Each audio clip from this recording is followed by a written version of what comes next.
Hello बच्चों, मैं मनोज पांडे आपका अपना दोस्त आपके इस प्यारे से चैनल एमएस कोचिंग इंस्टीट्यूट में फिर से स्वागत करता हूं एक नए वीडियो के साथ। फ्रेंड्स, अभी हम लोग इस वीडियो में लेंस मेकर्स फार्मूला देखेंगे जो कि सीबीएसई टर्म 2 का पार्ट है, क्लास 12 फिजिक्स में चैप्टर नंबर 9 में।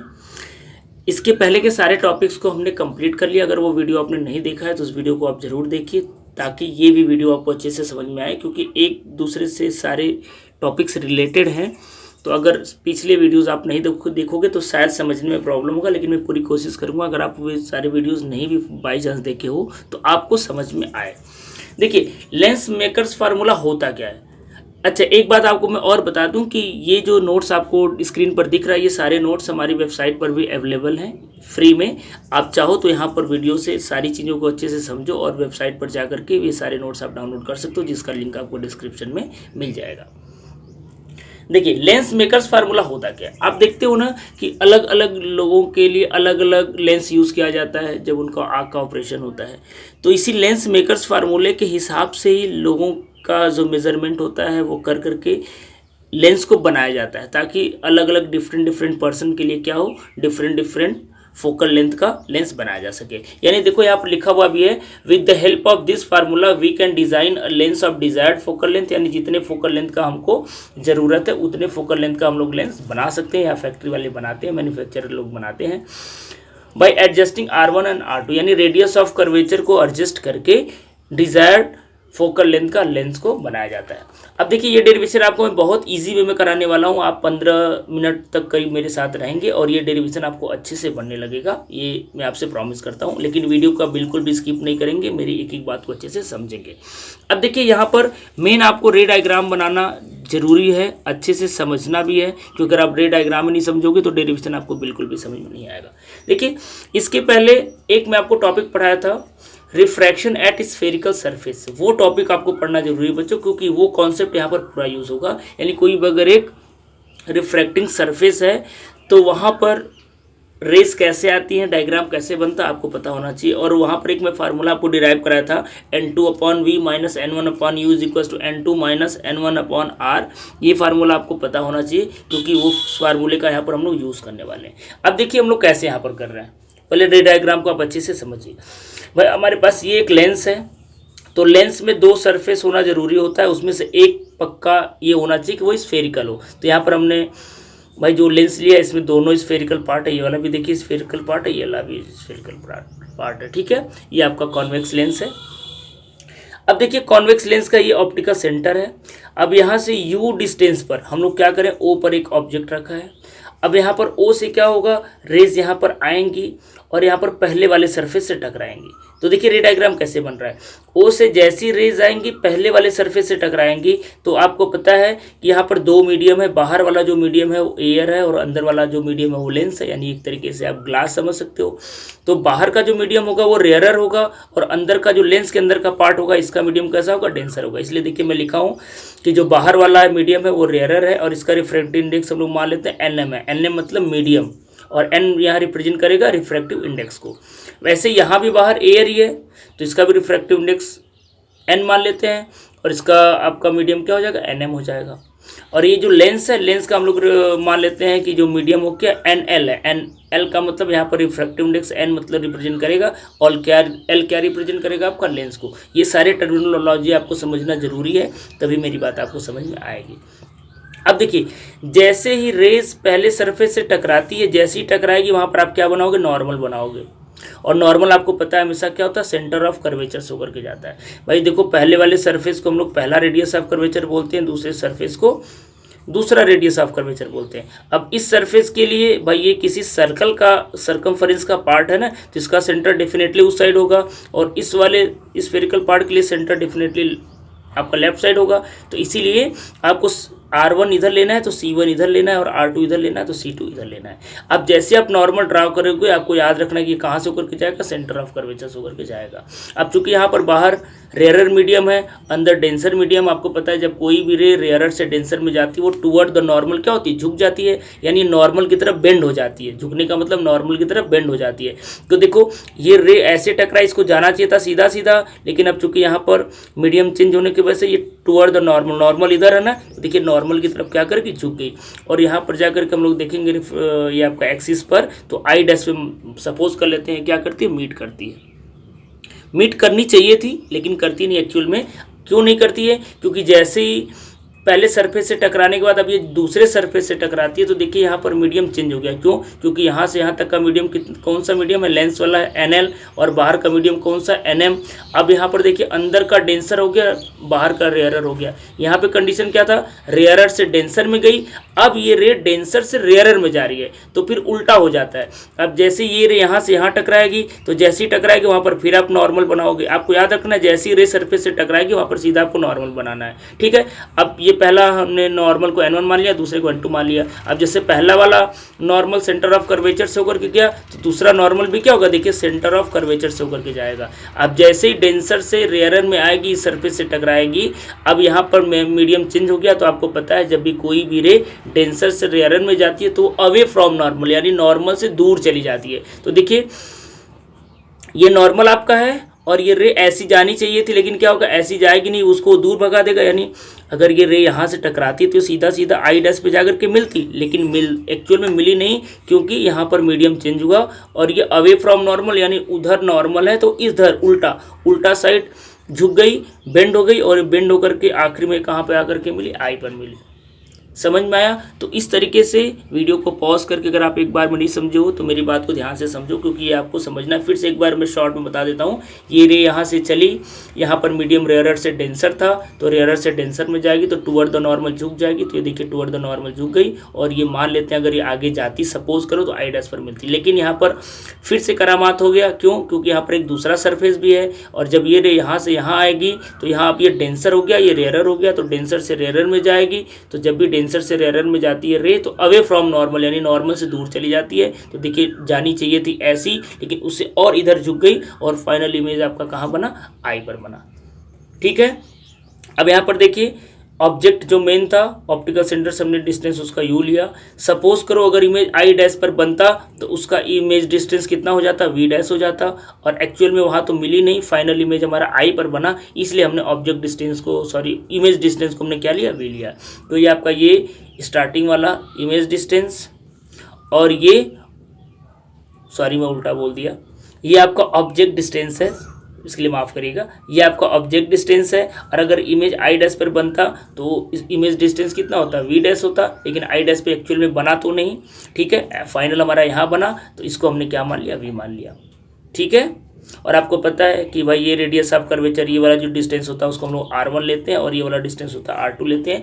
इस डेरिवेशन में हम लोग अभी साइन कन्वर्जन यूज़ नहीं करेंगे, क्योंकि उसको यूज़ करोगे तो थोड़ा सा डेरिवेशन आपके लिए टफ हो जाएगा। तो मैं इसको बहुत ईजी वे में कराने का कोशिश कर रहा हूँ ताकि आप अच्छे से समझ पाओ। अब देखिए जिन बातों को मैं समझाया वही सारी बातें मैं यहाँ पर लिख दिया हूँ। आई होप आपको समझ में आ जाएगा। बहुत ज़्यादा डिटेल में जाऊँगा तो वीडियो बहुत बड़ा हो जाएगा, आप बोलोगे कि सर आप बहुत बड़ा बना दिए वीडियो, ठीक है।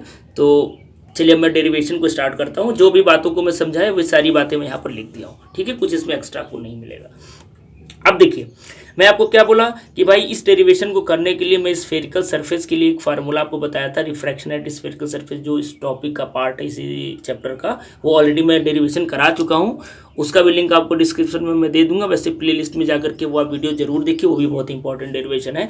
तो वहाँ पर हम लोग क्या किए थे, ये वाला फार्मूला डिराइव किए थे। ये फार्मूला क्या था, N2/V minus N1/U is equal to N2 minus N1/R। अब यहाँ पर U वही आप जो जानते हो, ऑब्जेक्ट डिस्टेंस, V क्या है, इमेज डिस्टेंस, N1 क्या है, जिस मीडियम से रे आ रही है। जैसे यहाँ पर किस मीडियम से रे आ रही थी, रेयरर से, समझ लीजिए कि वो N1 है, और जिस मीडियम में रे जाती है उसको हम लोग क्या बोलते हैं, N2 है। यानी जिस मीडियम से रे आएगी स्टार्टिंग से उसको N1 मानना रिफ्रैक्टिव इंडेक्स, और जिस मीडियम में जाएगी वो यहाँ पर क्या है, वो N2 है, और इसके अलावा ये कुछ भी नहीं है। अब इसी फार्मूले का यूज़ करके हम लोग यहाँ पर चूंकि दो देखिए सरफेस है ना, रिफ्रैक्टिंग सरफेस, ये वाला फर्स्ट है, ये वाला सेकेंड है। देखिए मैं लिखा है फर्स्ट और सेकेंड, तो दोनों रिफ्रैक्टिंग सरफेस के लिए हम लोग वही रिफ्रैक्शन एट स्फेरिकल सरफेस वाला फार्मूला यूज़ करेंगे। ठीक है, तो अगर हम लोग देखिए, अगर हम लोग फर्स्ट सरफेस के लिए बात करें तो फर्स्ट सरफेस आपका ये वाला सरफेस है, फर्स्ट सरफेस यही सरफेस है। अब यहाँ पर अगर हम लोग ध्यान से देखें इस फार्मूले के अकॉर्डिंग अगर हम लोग फर्स्ट सरफेस के लिए लिखें तो N2 में क्या बोला, जिस मीडियम में रे जा रही है, तो यहाँ पर किस मीडियम में रे जा रही है, लेंस वाले में, तो लेंस का रिफ्रैक्टिव इंडेक्स हमने क्या माना, NL माना है, तो हम लोग यहाँ पर सिंपली क्या कर देंगे, N2 की जगह क्या पुट कर देंगे, NL पुट कर देंगे।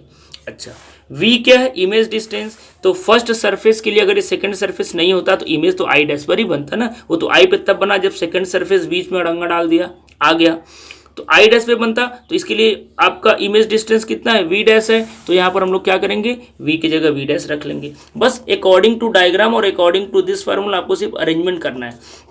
अब यहाँ पर N1 क्या है, जिस मीडियम से रे आ रही है, तो यहाँ पर मीडियम हमने सपोज करो एयर लिया है, रेयर मीडियम, तो N1 की जगह हम लोग क्या रख लेंगे, NM रख लेंगे, क्योंकि एयर का मीडियम मान लेते हैं NM है। और U क्या, ऑब्जेक्ट डिस्टेंस, तो ऑब्जेक्ट डिस्टेंस यहाँ पर भी U और यहाँ पर भी हमने डायग्राम में भी देखिए क्या लिया है, U ही लिया है, तो हमने यहाँ पर U पुट कर दिया। अब सेम चीज़ है, यहाँ पर N2 N1 था, यहाँ पर N2 -N1 है, तो यहाँ पर NL है तो NL लिख देंगे, NM है तो NM लिख देंगे, तो NL - NM upon R, R क्या, रेडियस ऑफ कर्वेचर, तो फर्स्ट सरफेस का रेडियस ऑफ कर्वेचर हमने क्या माना, R1 माना है, तो R की जगह हम लोग क्या कर लेंगे, R1 पुट कर देंगे। इस तरीके से आपका ये इक्वेशन नंबर 1 बन जाएगा। आई होप ये चीज़ें आपको समझ में आ गई होंगी, ये चीज़ों को आपको समझना जरूरी है। सिर्फ आपको क्या याद रखना है कि इस फार्मूले के अकॉर्डिंग और इस डायग्राम के अकॉर्डिंग ये वाले आपको अरेंजमेंट करने हैं। तो पहले सरफेस के लिए भाई सीधा सीधा बात है कि आपका N2 की जगह NL हो जाएगा, N1 की जगह NM हो जाएगा। ठीक है, अब यहाँ पर देखिए क्या मैं लिखा हूँ, here image is formed at distance V dash that is I dash and now I dash act as the virtual object for second surface. वही मैं यहाँ पर लिखा हूँ कि भाई अब ये जो आई डैश है ये सेकेंड सरफेस के लिए इमेज ऑब्जेक्ट का काम करेगा, क्योंकि इसी ऑब्जेक्ट का इमेज आई पर बन रहा है ना, तो ये जो आई डैश है अभी ऑब्जेक्ट का काम करेगा और ये इमेज का काम करेगा। तो आपको कुछ नहीं करना है, अब जहाँ पर ऑब्जेक्ट डिस्टेंस जो हम लोग यू लिख रहे हैं तो वहाँ पर अब क्या लिखना पड़ेगा, वी डैश लिखना पड़ेगा, और इमेज डिस्टेंस को क्या लिखना पड़ेगा, वी लिखना पड़ेगा। ये आपको याद रखना है। ठीक है, ये डायग्राम आप बना लीजिए, क्योंकि मैं पेज को टर्न कर रहा हूँ, क्योंकि जब आप पेज को टर्न कर लोगे डायग्राम आपके सामने नहीं रहेगा तो थोड़ा सा समझने में प्रॉब्लम होगा। ठीक है, पॉज करके आप इसको नोट कर लीजिए या डायग्राम को एटलीस्ट कम से कम बना लीजिए। चलिए, आई होप डायग्राम आपने बना लिया होगा। तो वहां पर देखिए N2, ठीक है, N2 था ना फार्मूले में, फार्मूला आपको भाई याद रखना है। चलिए, अगर आपको फार्मूला नहीं याद है तो एक बार मैं फिर से आपको याद दिला दूं, क्योंकि फार्मूला बच्चों याद करना जरूरी है। फार्मूला क्या था, N2 upon V minus N1 upon U is equal to N2 minus N1 upon R। तो यहाँ पर देखिए अब हम लोग लेंस से एयर में जा रहे हैं सेकेंड सरफेस के लिए, तो जो N2 था क्या था, किस मीडियम में रे जा रही है, तो किस में जा रही है भाई, लेंस से एयर में जा रही है ना, तो उसका हमने रिफ्रैक्टिव इंडेक्स क्या माना, NM माना, तो N2 की जगह NM हो जाएगा। अपॉन V क्या है, इमेज डिस्टेंस, तो इमेज हमने वहां पर देखिए आई के लिए इमेज डिस्टेंस क्या है आपका V है, तो V ही रखा है। डायग्राम आप सामने रखेंगे तो आपको अच्छे समझ में आएगा। और माइनस NL, NL क्या, यहाँ पर N1 है, तो N1 मतलब क्या, जिस मीडियम से रे जा रही है, तो सेकंड सरफेस के लिए लेंस से एयर में जा रही है ना, तो लेंस को क्या रिफ्रैक्टिव इंडेक्स हमने क्या माना, NL माना है, और वहाँ पर ऑब्जेक्ट डिस्टेंस क्या है हमने माना, U है, तो वहाँ पर ऑब्जेक्ट डिस्टेंस देखिए V, भाई आई डैश जो बना है वो ऑब्जेक्ट की तरह काम कर रहा है, जैसे कि अभी मैं आपको बताया, तो यहाँ पर V डैश हो जाएगा। और यहाँ पर सेम वही लिख लो, NM minus NL upon second surface के लिए रेडियस ऑफ कर्वेचर क्या हो गया आपका, R2 हो गया। और इसको हमने क्या किया, इक्वेशन नंबर 2 कर दिया। अब सिंपली आपको क्या करना है, इक्वेशन नंबर 1 और 2 को आपस में ऐड करना है, लेफ्ट को लेफ्ट के साथ और राइट को राइट के साथ। अब देखिए जैसे आप लेफ्ट साइड को ऐड करोगे ना, आप देखना कि NL upon V dash equation number 1 में प्लस के साथ है और NL upon V dash equation number 2 में माइनस के साथ है, तो ये दोनों आपस में कैंसिल आउट हो जाएंगे, आप देख सकते हैं। चलिए मैं आपको एक बार दिखा भी देता हूँ। यहाँ पर देखिए इक्वेशन नंबर 1 जो हम लोगों ने बनाया था, देखिए NL upon V dash plus में था और वहाँ पर देखिए माइनस में है। ठीक है, तो ये दोनों NL upon V dash, NL upon V dash आपस में क्या हो जाएंगे, कैंसिल आउट हो जाएंगे। अगर ये दोनों आपस में कैंसिल आउट हो गया तो ये आपको क्या मिला, NM अपॉन V यहाँ से मिला और माइनस NM अपॉन U पिछले वाले इक्वेशन नंबर 1 से मिला, तो ये दोनों बच गया। तो इन दोनों को नोट कर लीजिए। बाकी राइट साइड को हमने एक साथ ऐड कर दिया, तो इस तरीके से आपको राइट साइड का लेफ्ट दोनों एक साथ ऐड हो गया। ठीक है। अब चलिए इसको कैलकुलेशन को थोड़ा सा आगे बढ़ाते हैं। अब ध्यान से देखिए NM इन दोनों टर्म में है, तो NM आप कॉमन कर लेंगे तो क्या बचेगा 1/v बचेगा और यहाँ -1/u बचेगा। अब यहाँ पर बस ध्यान से आप देखेंगे तो NL - NM यहाँ पर भी है, NL - NM यहाँ पर भी है, लेकिन यहाँ पर साइन थोड़ा सा उल्टा है। NM यहाँ प्लस में है तो NM यहाँ माइनस में है, तो सिर्फ अगर हम लोग यहाँ से माइनस कॉमन कर लें सपोज करो तो ये NL - NM बन जाएगा, यानी ऊपर का न्यूमरेटर दोनों सेम बन जाएगा। अगर ये सपोज करो कि मैं यहाँ पर कॉमन कर लिया, यहाँ माइनस भी हो गया और ये क्या बन गया अब NL - NM बन गया। तो NL - NM इन दोनों टर्म से हम लोग क्या कर देंगे, यहाँ पर कॉमन कर लेंगे और जैसे आप कॉमन करोगे तो यहाँ पर 1/r1 बचेगा। अब चूंकि ये वाला जो माइनस हमने यहाँ पर कॉमन कर लिया था तो ये माइनस बन चुका है ना, तो वही माइनस यहाँ रखा हुआ है और यहाँ पर क्या बचा आपका 1/r2 बचा। तो इस तरीके से आप इसको लिख सकते हो। अब आगे देखिए हम लोग क्या करेंगे, अगर हम लोग NM को जो हमारा लेफ्ट साइड है उसको राइट साइड ले जाएं तो इसको डिवाइड करना पड़ेगा, तो क्या मिलेगा 1/v - 1/u = NL - NM/NM और इंटू आपका ये सेम रखा हो, मतलब इसको मैं यहाँ पर ट्रांसफर कर दिया। अब अगर इसको हम लोग अलग अलग डिवाइड करें तो इसको मैं सेम लिख रहा हूँ, इसको अलग अलग डिवाइड करूँगा तो NL/NM हो जाएगा और NM को NM से डिवाइड करोगे तो 1 आ जाएगा और ये सेम टू सेम है, ठीक है। और सपोज करो इसको हमने मान लिया ये क्वेश्चन नंबर क्या है आपका 3rd है। अब चलिए थोड़ा सा आगे और बढ़ते हैं, बस अब आप अपने मंजिल के बिल्कुल करीब हो, ठीक है बच्चों। देखिए अगर हम लोग मान लें कि ऑब्जेक्ट इनफाइनाइट पर है, बहुत दूर है, if object is eight infinite मतलब बहुत दूर है, तो उस कंडीशन में ऑब्जेक्ट डिस्टेंस जो u था वो इनफाइनाइट बन जाएगा। And image is formed at focus, और आपको पता है कि अगर ऑब्जेक्ट बहुत दूर होता है तो वहाँ से जो रेज आती हैं वो क्या आती है, पैरेलल आती हैं, और जब कोई भी रे पैरेलल आती है तो वो कहाँ से होकर के जाती है, फोकस से होकर के जाती है, ठीक है। तो उसी बात में यहाँ पर लिखा हूँ क्योंकि ये बेसिक चीज़ें आपको पता होनी चाहिए कि अगर कोई भी ऑब्जेक्ट बहुत दूर इनफाइनाइट पर रखा है तो उस केस में हम लोग क्या कर सकते हैं, u को इनफाइनाइट लिख सकते हैं। अब जो इमेज कहाँ पर बनेगा, फोकस पर बनेगा, तो इमेज डिस्टेंस को हमने v लिया ना, तो इसका मतलब फोकस उसको लिख सकते हैं, यानी v f के बराबर हो सकता है। तो यही चीज़ मैं देखिए डायग्राम के हिसाब से आपको लिख दिया हूँ कि अगर कोई भी बना दिया हूँ डायग्राम, अगर कोई भी रे पैरेलल आती है, भाई पैरेलल तब आती है जब ऑब्जेक्ट इनफाइनाइट पर होता है, तो वहाँ से रे पैरेलल आएंगी, जैसे रिफ्लेक्टिंग सरफेस से टकराएंगी तो ये फोकस से होकर के जाती हैं, तो इमेज फाइनल कहाँ बनता है, फोकस पर बनता है। तो ये सारी वैल्यूज अगर हम लोग यहाँ पर रखें, अब यहाँ पर u की जगह हम लोग क्या रख लें, इनफाइनाइट रख लें, तो आपको पता है कि 1/इनफाइनाइट का वैल्यू क्या हो जाता है, 0 हो जाता है भाई। 1 को इनफाइनाइट से डिवाइड करोगे तो 0 हो जाएगा। और उस कंडीशन में इमेज कहाँ पर बनेगा, f पर बनेगा, यानी जो इमेज डिस्टेंस हो जाएगा वो क्या हो जाएगा, v की जगह हम लोग क्या लिख सकते हैं, f लिख सकते हैं। तो ये v की जगह हमने f रख लिया तो ये 1/f हो गया और ये आपका ये पूरा टर्म 0 हो गया। तो देखिए वो यहाँ पर लिखा हुआ 1/f और ये पूरा टर्म आपका क्या हो गया, 0 हो गया। इसको हमने सेम लिखा है, इसको हमने सेम लिखा है। तो आपका ये जो फाइनल फार्मूला बना क्या, 1/f = NL/NM -1 into 1/R1 -1/R2, इसी को हम लोग क्या बोलते हैं, लेंस मेकर्स फार्मूला बोलते हैं। अब यहाँ पर आपको याद रखना है कि NM क्या है, refractive index of medium, NL क्या, रिफ्रैक्टिव इंडेक्स ऑफ लेंस, और R1 R2 क्या है, वही जो रिफ्रैक्टिंग सरफेस है लेंस का, पहले वाले सरफेस का रेडियस ऑफ कर्वेचर, ये दूसरे वाले सरफेस का रेडियस ऑफ कर्वेचर, ठीक है। एक चीज़ हम लोग यहाँ पर और भी चाहे तो डिराइव कर सकते हैं। देखिए अगर हम लोग इक्वेशन 3rd और 4th का बात करें तो देखिए इन दोनों का राइट हैंड साइड इक्वल है, तो अगर राइट हैंड साइड इक्वल होगा तो लेफ्ट हैंड साइड भी आपस में इक्वल होना चाहिए। तो अगर इन दोनों को आपस में अगर आप इक्वल कर दो तो देखिए 1/f = 1/v - 1/u आ गया, यानी ये भी जो आपका थिन लेंस फार्मूला था वो भी यहाँ पर डिराइव हो गया। अगर आप चाहो तो इस तरीके से दूसरा ये तरीका हो गया थिन लेंस फार्मूले को डिराइव करके, या हम लोग ये प्रूव करते हैं कि लेंस मेकर्स फार्मूले के जो स्टेप्स हमने फॉलो किया वो उस स्टेप से हमको थिन लेंस फार्मूला भी मिल गया, ठीक है। तो इस तरीके से ये डेरिवेशन अगर आप करोगे, मैं तो थोड़ा सा आपको बहुत डिटेल में बताता गया, थोड़ा टाइम लगा, लेकिन अगर आप प्रैक्टिस कर लेते हो तो मुश्किल से 5 से 7 मिनट में ये पूरा डेरिवेशन आप अच्छे से कंप्लीट कर पाओगे। ये वीडियो आपको कैसा लगा कमेंट करके अभी आप जरूर बताइएगा। नेक्स्ट और बहुत सारे डेरिवेशन से हम लोग करने वाले हैं इसी मेथड से, और ये इससे आसान तरीके से, ताकि आप अच्छे से सारे डेरिवेशन को कर पाओ। तो इस वीडियो में यहीं तक, नेक्स्ट वीडियो में एक नए टॉपिक के साथ मिलेंगे, तब तक के लिए थैंक यू सो मच।